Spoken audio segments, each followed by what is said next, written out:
যে স্কুলত পঢ়োৱা কেইদিনে শিক্ষক তাৰ বাহিৰত আৰু শিক্ষক নহয় কিন্তু মই এটা কথা ক'ব বিচাৰোঁ যে কোনোবা অশিক্ষিত মানুহ শিক্ষক হ'ব পাৰে যদি তেওঁ আমাক জীৱনৰ শিক্ষা দিয়ে গতিকে স্কুলত আজি ফৰ্মেলি আনুষ্ঠানিকভাৱে আপোনাৰ হয়তো চাকৰি শেষ কিন্তু এই অঞ্চলৰ ছাত্ৰ ছাত্ৰীৰ কাৰণে আপুনি ভৱিষ্যতে আজীৱন শিক্ষকতা কৰি যাব বুলি আমি আশা কৰিছোঁ অলপ ঢিংঢাং হৈ আছে মাজত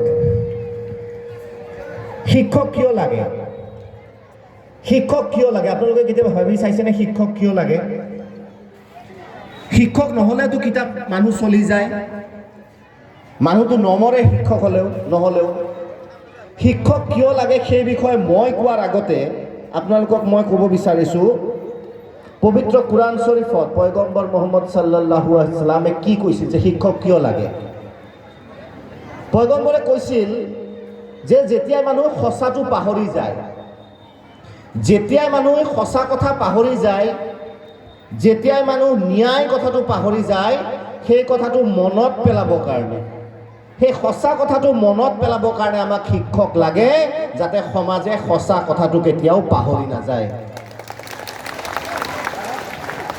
মই আকৌ কৈছোঁ যে এই কথাটো মই কোৱা নহয় পয়গম্বৰ মুহাম্মদ সাল্লাল্লাহু আলাইহি ওয়াসাল্লামে কৈছিল প্ৰথমতে মই এটা কথা কওঁ আজি ইয়াত দেখিছোঁ মই বিভিন্ন ধাৰ্মিক ব্যক্তিসকল বহি আছে ধৰ্মক শ্ৰদ্ধা কৰে বিশেষকৈ আমি যদি মুছলমান সমাজৰ কথা কওঁ সকলোৱে কয় যে ধৰ্মক প্ৰাধান্য দিয়ে হয় আপত্তি কৰিবলগীয়া একো নাই সকলোৱে নিজৰ ধৰ্মক শ্ৰদ্ধা কৰিব লাগে কিন্তু মোৰ এটা অভিযোগ আছে মোৰ এটা সমস্যা আছে যে আপোনালোকে নিজৰ সন্তানক যেতিয়া পবিত্ৰ কুৰাণ শৰীফ পঢ়াব পয়গম্বৰ মুহাম্মদ সাল্লাল্লাহু আলাইহি ওয়াসাল্লামৰ বিষয়ে ক'ব ভাটৌৰ দৰে নপঢ়াব তাত কি লিখা আছে কিয় লিখা আছে শিক্ষা কিয় লাগে আমাক গোটেই কথা সুন্দৰভাৱে বৰ্ণনা কৰি আছে আমি সেইবিলাক ল'ৰা ছোৱালীক নুবুজাওঁ খালি ভাটৌৰ নিচিনা মুখস্থ মাতি থাকিব দিওঁ সেইটো কৰিলে কিন্তু লাভ নহ'ব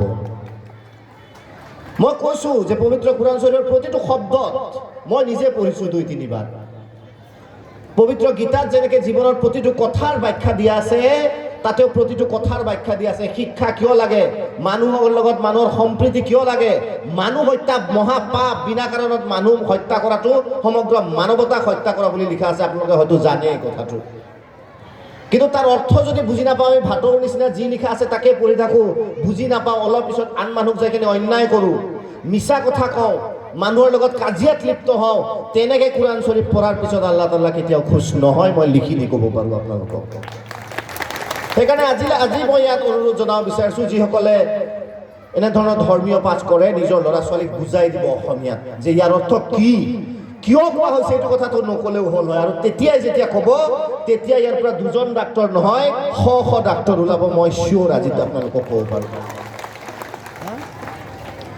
এতিয়া বহুত মানুহে ধন সম্পত্তি জমা কৰে আমি দেখোঁ বিশেষকৈ গুৱাহাটী দিল্লী মুম্বাইৰ দৰে চহৰত ডাঙৰ ডাঙৰ অট্টালিকা বনাই ডাঙৰ ডাঙৰ বিল্ডিং বনায় 10 তলা 15 তলা 20 তলা 25 30 সময়ৰ ফুটত সেইবোৰ চব ভাঙি যায় ধূলাত মিলি যায় কিন্তু এজন শিক্ষকে যেতিয়া এটা স্কুল প্ৰতিষ্ঠা কৰে সেই স্কুলত জ্ঞান যুগে যুগে থাকি যায় গতিকে এটা ডাঙৰ সম্পত্তি আপুনি জীৱনত অৰ্জন কৰিছে কাৰণ ডাঙৰ বিল্ডিং কি হ'ব ভূমিকম্প দেৰি নোহোৱা হৈ যাব আপোনালোকে কৈছে যে গৰাখহনীয়াত স্কুলখন তাত আছিল ইয়াতে আহিছে গৰাখহনীয়াই বানপানীয়ে মানুহৰ ঘৰ উঠাই নিব পাৰে স্কুল উঠাই নিব পাৰে কিন্তু জ্ঞান আৰু মনৰ শক্তি কেতিয়াও উঠাই দিব নোৱাৰে আমি ব্ৰহ্মপুত্ৰ নদীক কম আমি চৰকাৰক কম যে যদি এই স্কুলখনো আপোনালোকে ইয়াৰ পৰা উঠাই লৈ যায় চৰকাৰে যদি আমাক ইয়াত বিশেষ সুৰক্ষা নিদিয়ে বানপানীৰ সমস্যাটো সমাধান নকৰে তথাপিও স্কুল আমাৰ ক'ৰবাত নহয় ক'ৰবাত থাকিব কাৰণ আমাৰ এইখিনি এলেকাৰ মানুহৰ মনৰ শক্তি আছে বিল্ডিং নাথাকিলেও বেলেগ জায়গাত হ'ব আৰু মই কৈছোঁ যে আজি শ্ৰদ্ধাৰ শিক্ষক মহোদয়ে যে জীৱনত বহুত মানুহ ইনকাম কৰে নিজৰ কাৰণে আমি ইনকাম কৰিব লাগিব টকা পইচা জমা কৰিব লাগিব ঘৰ বনাব লাগিব কিন্তু যিদিনা মৰি যাম যিদিনা কবৰত দীঘল দি শুই যাব, চিতাত জ্বলি যাব, তাৰপিছত কোনো মনত নাৰাখে। কিন্তু সমাজৰ কাৰণে আপোনালোকে যদি কিবা এটা দি যায়, এই যে স্কুল দি গৈছে, ল'ৰা ছোৱালীক জ্ঞান দি গৈছে, এনেকুৱা ডাক্তৰ এইখন স্কুলত পঢ়ি হৈছে, এওঁলোকে আৰু কাৰোবাক শিক্ষা দিব। গতিকে এইটো সম্পত্তি জীৱন যেতিয়ালৈ থাকিব, যেতিয়ালৈ কিয়ামত নাহি থাকিব, তেতিয়ালৈ এই জ্ঞানবোৰ থাকি যাব। গতিকে কেৱল সম্পত্তি অৰ্জন কৰিব নালাগে, এনেকুৱা জ্ঞান মানুহক বিলাই দি তাৰ পৰা ধোৱা অৰ্জন কৰিলে আপোনালোকে সদায় থাকি যাব বুলি মই ভাবোঁ। গতিকে ধন্যবাদ জ্ঞাপন কৰিছোঁ, কাৰণ আমাৰ মাজত এজন ধনী মানুহ আছে, বহুত ধনী মানুহ। ধনী মানুহ মই এইকাৰণে কৈছোঁ, কাৰণ তেওঁ জ্ঞান বিলাই দিছে মানুহক, আৰু সেই জ্ঞান সেই ল'ৰা ছোৱালীখিনি আৰু কাৰোবাক বিলাই যাব। গতিকে চাকি যেতিয়া মমবাতি এটা জ্বলোৱা হয়, এটা যেতিয়া মমবাতি জ্বলোৱা হয়, সেই মমবাতি দি যেতিয়া আন এটা মমবাতি জ্বলাই দিয়ে, সেই মমবাতিটোৰ একো ক্ষতি নহয়। কিবা ক্ষতি হয় জানো? কিন্তু এনেকুৱা যদি প্ৰতিটো মোমবাতি জ্বলি যায়, গোটেই পাহাৰ, গোটেই ঠাই, গোটেই আন্ধাৰ পোহৰ হৈ যায়। যদি আমাৰ শিক্ষা নাথাকে, আমি অন্ধৰ নিচিনা। মই এটা কথা ক'ব পাৰোঁ, যাৰ শিক্ষা নাই তেওঁ অন্ধৰ নিচিনা। চব দেখা পায়, সূৰ্য দেখা পাব, বেলি দেখা পাব, লাইট দেখা পাব, কিন্তু জীৱনৰ কথাবোৰ, সমাজৰ কথাবোৰ, দুনিয়াদাৰীৰ কথাবোৰ তেওঁ ভালকে দেখা নাপায়। সেইকাৰণে জ্ঞানেই হ'ল আচল শিক্ষা, আচল চকু। গতিকে ছাত্ৰ ছাত্ৰীসকলে যিসকলে ইয়াত আছে, মাকসকলক দেখিছোঁ ইয়াত বেছিভাগ বহি আছে, নিজৰ ছাত্ৰ ছাত্ৰীক, নিজৰ সন্তানক সদায় পঢ়াৰ কথা ক'ব, নিজৰ সন্তানক সদায় পঢ়াৰ কথা ক'ব। ইয়াতে এটা মই উদাহৰণ দিওঁ। আমাৰ ঘৰত আজিকালি এটা ডাঙৰ সমস্যা হৈছে, চহৰ অঞ্চলত ল'ৰাবিলাকে বিশেষকৈ। চহৰ অঞ্চলৰ ল'ৰাবিলাকে আগতে দুটা কাম কৰিছিল, আমাৰ অধ্যাপক ডাঙৰীয়াই ক'লে। এটা হ'ল খেতিত কাম কৰিছিল, দ্বিতীয়টো পঢ়াৰ কাম কৰিছিল। আজিকালি এটাই কাম কৰে, সেইকাৰণে আজিকালি চহৰত না ভাল খেতিয়ক আছে, না ভাল শিক্ষাৰ্থী আছে। কি কৰে? হেল্ল',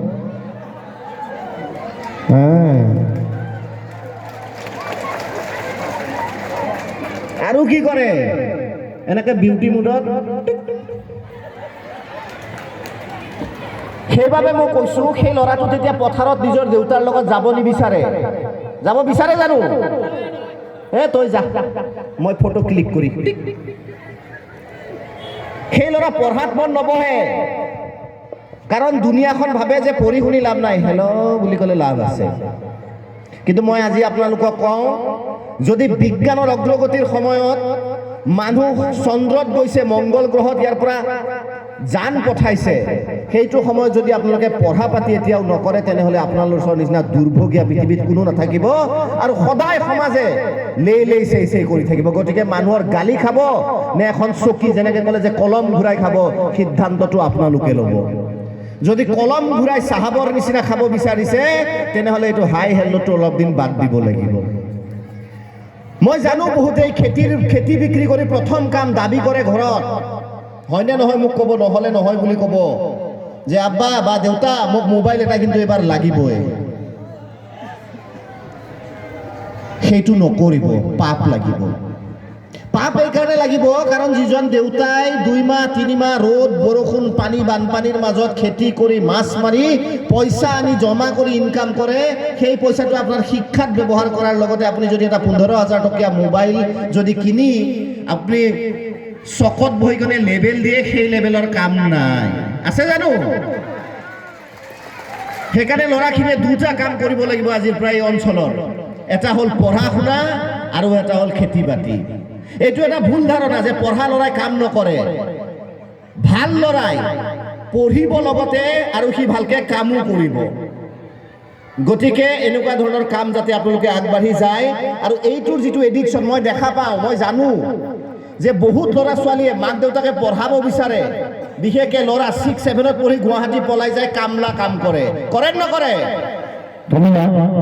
মই ডাঙৰীয়াক অনুৰোধ জনাইছোঁ, 1 মিনিট সময়।